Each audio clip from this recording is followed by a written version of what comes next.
Make sure you can kind of see like me and like some. Yeah, I got you. You can see me? Yeah. Wow. Wait, you can see who? Zaid and everyone.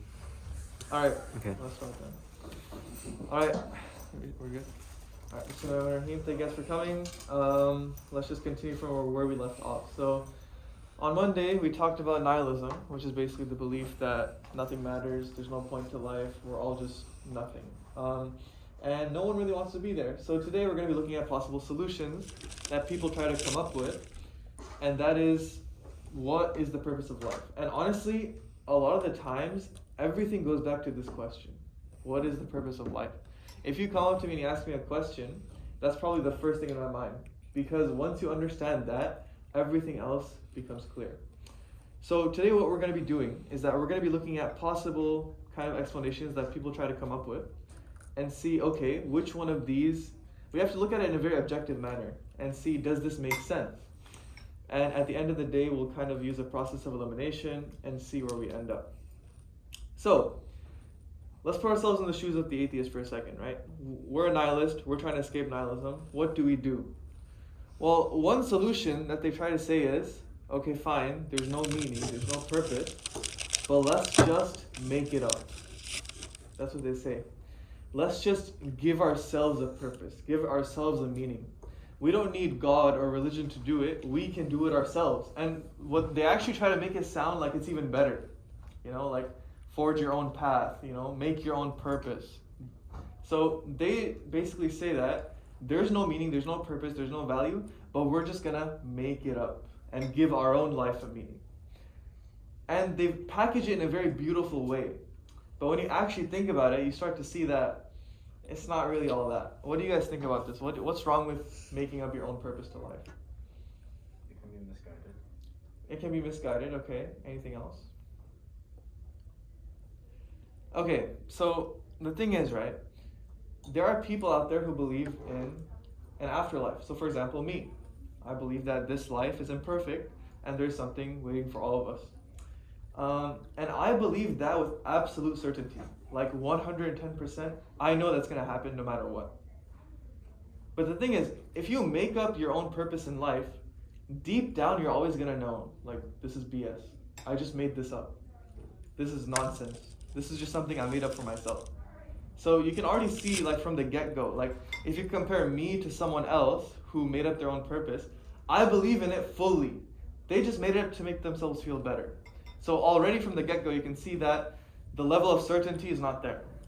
You guys get that? They're always going to know deep down, this is nonsense. Doesn't make any sense. I just made this up. Secondly, isn't the whole charge against religion that it's made up? Don't they tell us your religion is backwards, it's this, you made it up to make yourself feel better? They accuse religion of being make-believe, right? But then they go on and make their own purpose to life.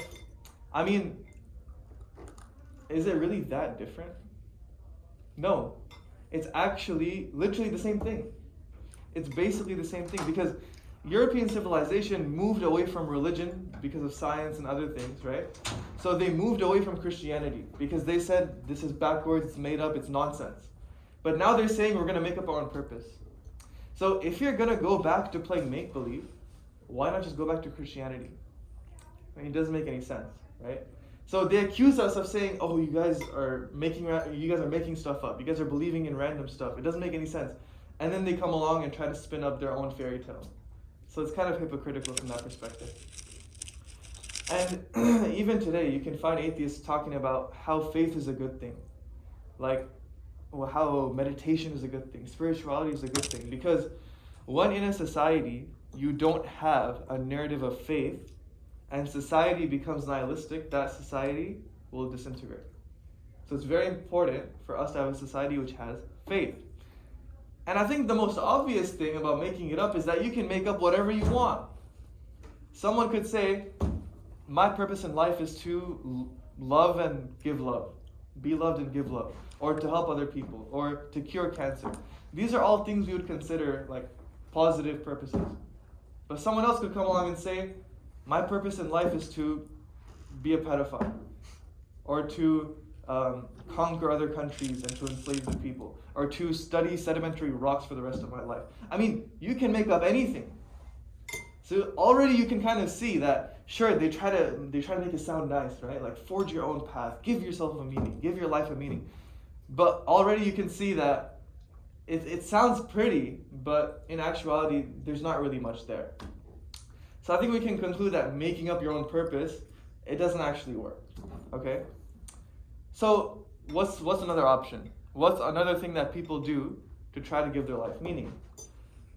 Another thing they do is by being patriotic, by being nationalistic, by attaching themselves to some sort of ideology. Because one way to give your life meaning is to connect with something that is greater than yourself. That's one way to give your life meaning. Whether that's nationalism, whether that's Marxism, communism, feminism, all of these ideologies and groups, when you join them, you're not just an individual. You are now part of a whole. You know that your work is not going to waste. After you die, the impact that you have had, people will carry on that impact. So that's why you find a lot of people attaching themselves to something, right? Whatever it may be, because they want to be part of something greater. Because they know that they are working for a goal which is higher than themselves. And World War I, it had a lot of causes, but one of the interesting things about World War I was that the intellectual elite, which is usually against war, before the First World War, they were actually pro-war. They actually wanted there to be a world war. Why? Because they were going through this phase of nihilism, this phase of nothing matters. There's no meaning to life. There's no value. There's no purpose. There's nothing.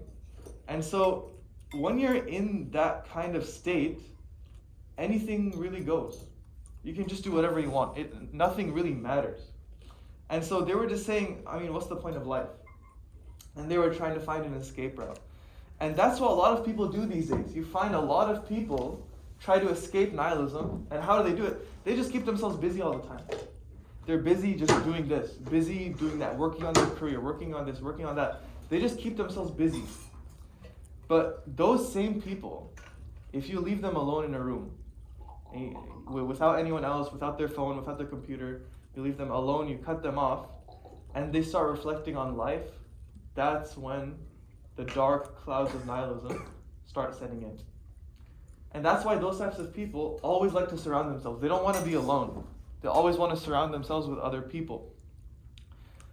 So what do you guys think is wrong with that? I mean, what's wrong with saying, my purpose in life is to fight for human rights, or fight for climate change, or fight for Marxism, or fight for capitalism? What do you guys see anything wrong with that? You're fighting for materialistic things? Okay. I mean, you could say human rights is not really something that's material. That's something which is kind of moral, right? So what's wrong with someone saying, my purpose in life is to fight for human rights? I'm not saying we don't believe in human rights. I'm just saying, if that's the only thing, what's wrong with that? Yeah. Because it's kind of like empty. It's not like a real belief in human rights. It's just like I'm trying to give myself something to do. Yeah. So the thing is, I like what you said. Whatever group you're part of, I don't care if it's feminism, social Darwinism, Marxism, these are all purely arbitrary. You could be in one group or another. So it doesn't really matter. It doesn't have a meaning just because you've given it meaning. Just because you give something meaning doesn't mean it has meaning. So it's all arbitrary. You could be part of communism or capitalism. You could be part of feminism or, I don't know, anything else. So the thing is, all of these things, human rights, climate change, social Darwinism, feminism, Marxism, Meminism, all of these kind of ideologies, they're just distractions. They're all just distractions. They're all just things to keep you busy, to keep you like, oh, I need to do this, I need to do that. But when you remove all of that and you just look at your life, you start to think like, is this really all there is? Because I could be in one group or I could be in another group. Am I going to waste my life fighting for something which doesn't even have meaning behind it? And so at the end of the day, we can conclude that attaching yourself to an ideology, which a lot of people do, you find a lot of atheists speaking about human rights in a very emotional way, speaking about feminism in a very emotional way. It's all just a distraction. it doesn't have meaning just because you've given it meaning. So we can conclude that this option isn't really an option. What's another option? So we went over making it up. We went over nationalism, or kind of attaching yourself to something. Another one is just do science. That's what they say. Just do science. Just do science as if science in and of itself is a worldview. That's what they say. What do you guys think? Is just do science enough for us? Could that be a purpose to life? What do you guys think? It sounds cool, right? Like, make the world a better place. This is the most, I don't even want to get into it. We'll get into it later. But this is what they say. Let's make the world a better place. But what do you guys think about just doing science? Is there anything wrong with that, or? You can't really connect to it. Okay, so it's not really, you can't really connect to it. That's very good. I mean, science itself has like a purpose. What's the purpose of science? Like, I mean, there's like, I'm not sure about like the actual wide goal. There's no like big purpose for science, but then. I like that. Okay, good. No, that's very good. We're gonna get to that. Okay, anything else? Okay, science itself is just a subject. So saying just do science is like saying just do math, or just do Spanish. Why should I just do math or just do Spanish? Like, why should I just do science? The thing is, science itself is not a worldview. It's just a tool. It's a tool that humans use.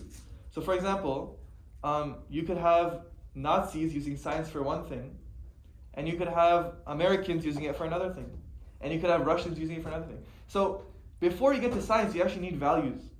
Science is amoral. It doesn't have morality behind it. So you could use science to cure cancer, or you could use it to destroy the world.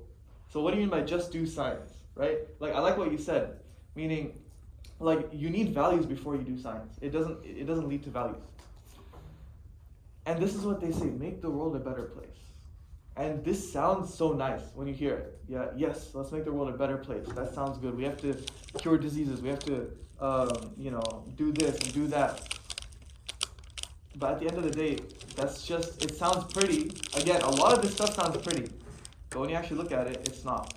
So what do you guys think is wrong with the phrase, make the world a better place? Because it sounds nice, right? Yeah? It's just vague. It's vague, but, okay, fine. But what if they There's no real say, direction to it. okay, fine. So, but what if they say, I want to make the world a better place by curing cancer? I mean, that's still like a very like superficial thing. Like, you could cure cancer, but people could still be living in misery and stuff. Like, make a world a better place has no direction to it. There's no like real push behind it without like a specific like, what do you have like a specific set of what a better world is? Like, do you have like a specific set of rules or something? Very or, good. Like, balance. And Yeah. So the thing with making the world a better place and focusing that as your like purpose in life, it doesn't like apply to everyone else. So like if you want to do something, someone can say, I don't want the world to be a better place. So Okay, so it's subjective, or Yeah. contradictory. Okay, Yeah. I like that. Were you saying something? Okay. So the thing is, right, on naturalism, this universe is a cosmic accident. So when you're lying in bed and you're thinking, well, why do you guys get out of bed in the morning? Right? Because on naturalism, the whole universe is a cosmic accident. Everything in it is an accident. So if the universe itself is pointless, how do you make the pointless better? The pointless is always just going to be pointless. You can't really change it. So from that perspective, you can't make the world a better place because at the end of the day, it's pointless. And it's always going to be pointless from just a naturalistic perspective. So all these people who say, let's work for progress, let's work for humanity, let's work for science, let's work for climate change. Again, you find a lot of atheists doing this because of what I said previously, attaching themselves to something. And also, they're just trying to maintain their sheep. The big atheists above, you have the new atheist movement, they're just trying to maintain their sheep. They just want them to latch on to something. And then after that, they're just going to go. And they do this by telling them two things.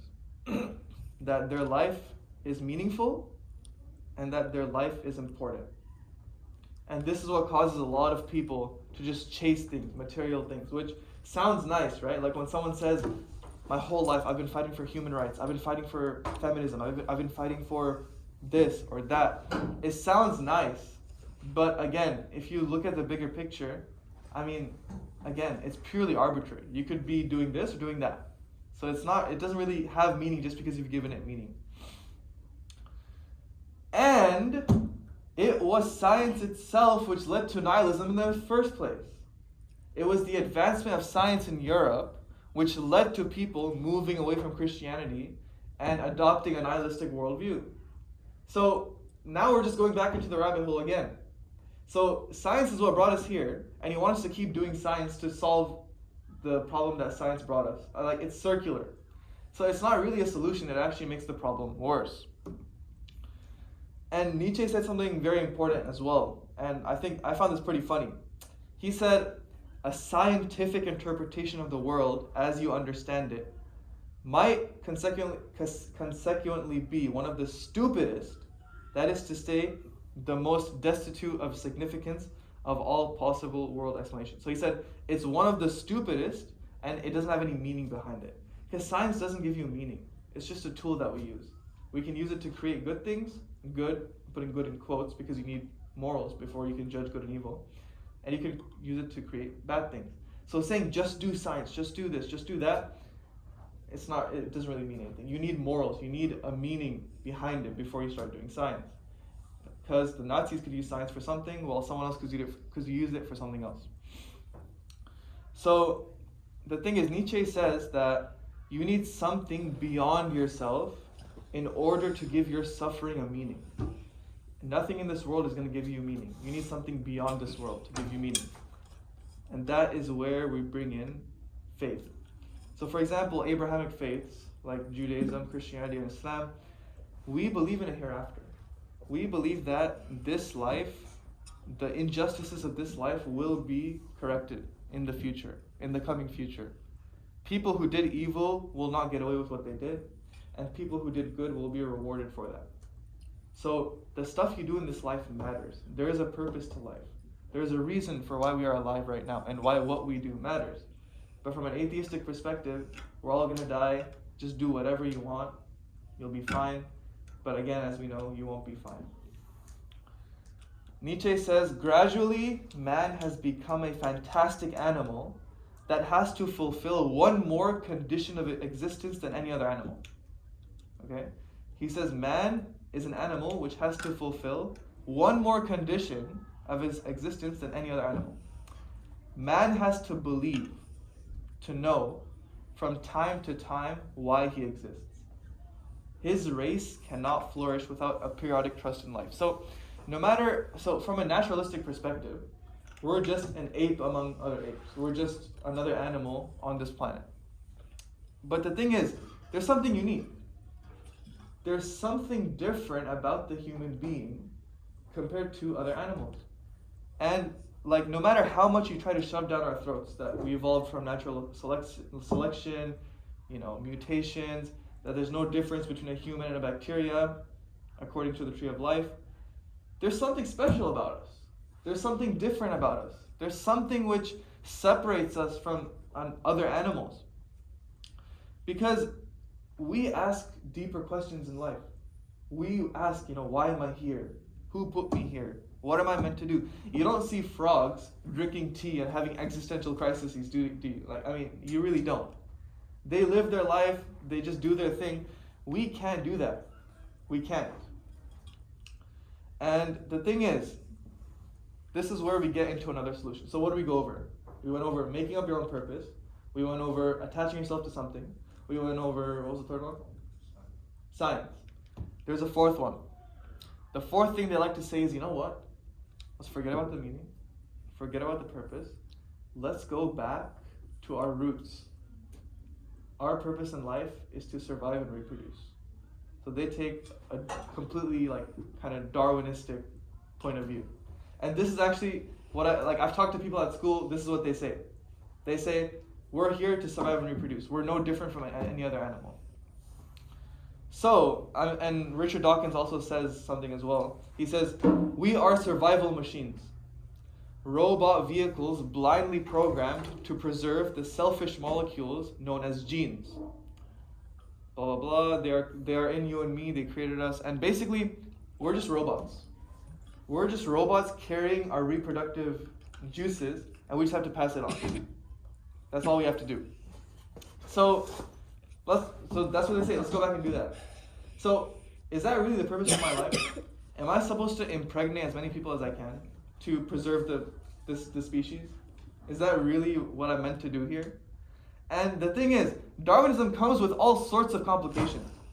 Because on Darwinism, the patriarchy is justified. Slavery is justified. Colonization. Because survival of the fittest, right? So you find all of these things. Like so many problems, moral problems. Because obviously some people can't claim to have morality. But it comes with so much baggage about survival of the fittest and natural selection, these types of things. Bullying would be fine. Slavery would be fine. Colonization, imperialism, all of these things would be fine. But obviously we know they're not. So you can't cherry pick stuff. And also, the purpose of our life should give us hope. It should give us some sort of... If you tell me I'm a robot carrying genes, that doesn't really make me feel better. Like, I'm sorry to say. The purpose of our life is supposed to give us hope. It's supposed to give us a reason to live. When someone is depressed and they want to kill themselves, the last thing they want to do is to survive and reproduce. In fact, they want to kill themselves. So to tell that person, your purpose is to survive and reproduce, that doesn't really affect them. That doesn't really resonate with them. Because they're trying to commit suicide. The purpose of your life is supposed to give you a reason to get out of bed. It's supposed to give you a reason to keep going in life, to push through, to meet the challenges. And telling someone, you're just a robot carrying your genes, your sperm or your egg, and you just have to make as many as you can and then die. Does that make any of you feel better? Does that give your life a meaning or a purpose? Probably not. And Ernest Becker, he said something very interesting. And when I read this, I was like, wow, that's interesting. He said, anthropologists have long known that when a tribe of people lose their feeling that their way of life is worthwhile, they may stop reproducing. Or in large numbers, simply lie down and die beside streams full of fish. Food is not the primary nourishment of man. So we know that if we don't have meaning, our race will not survive. Our race will die without meaning. So to say that to survive is our meaning, it doesn't work out. So now we've exhausted all the options. So what do we go over? People ignore it. That's actually the main solution people have. They ignore nihilism, they just move on. Okay? Ignoring it won't really help. It'll come back to bite you later. Number 2, make up your own purpose. We discussed why that can't be the case. You can make anything up. You can say, I want to be a Nazi or something. And again, you're always going to know deep down, this is nonsense. Number 2, be patriotic or attach yourself to something.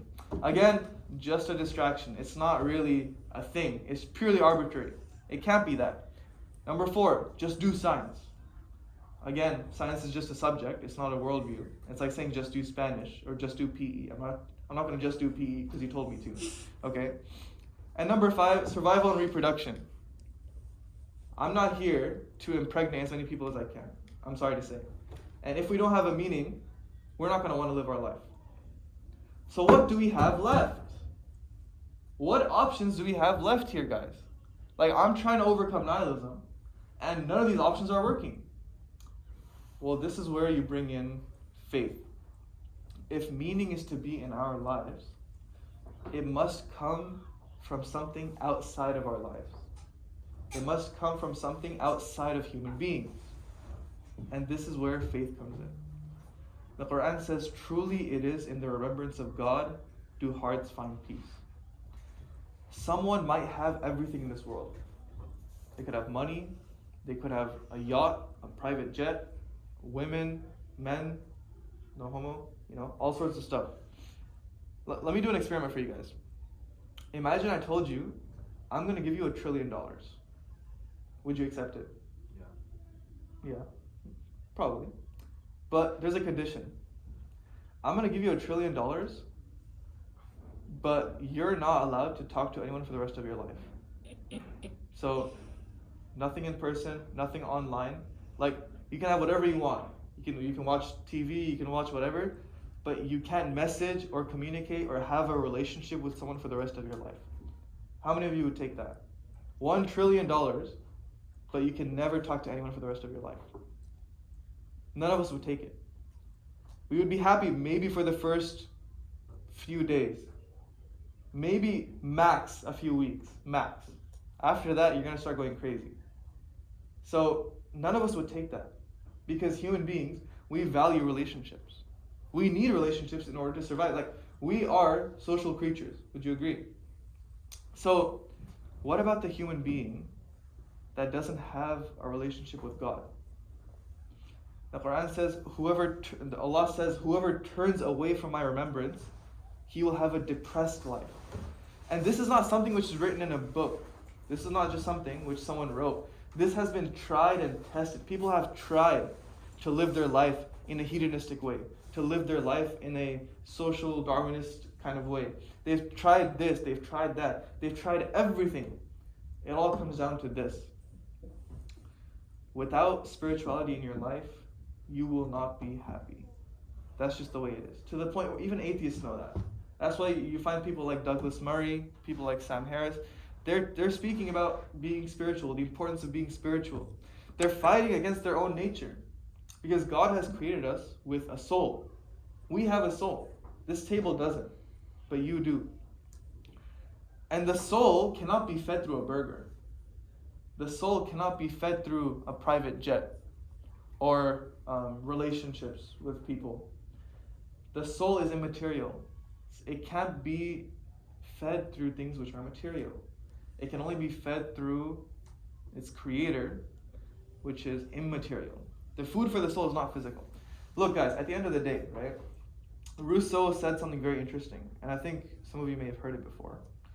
He said, man is born free, but everywhere in chains. Anyone heard that before? A very famous quote. I like it a lot. Man is born free, but everywhere in chains. No one is free, guys. None of us here are free. No one is free. Even every philosopher knows that everything is predetermined. Even atheist philosophers say it's just genetics and environment. So what do you mean when you're free? None of us here are free. And the Quran says, Allah sets forth a parable, okay? And I want you guys to think about this, because when I heard this was amazing. Allah sets forth a parable. A man who is enslaved to multiple masters and a man who is enslaved to one master. Which one is more free? What do you guys think? Would you rather be enslaved to multiple conflicting masters or only one master? It goes on to say, are they the same? These two examples. Are they the same? Praise be to Allah, most of them do not know. So, what do you guys think? Would you rather be enslaved to multiple conflicting masters or one master?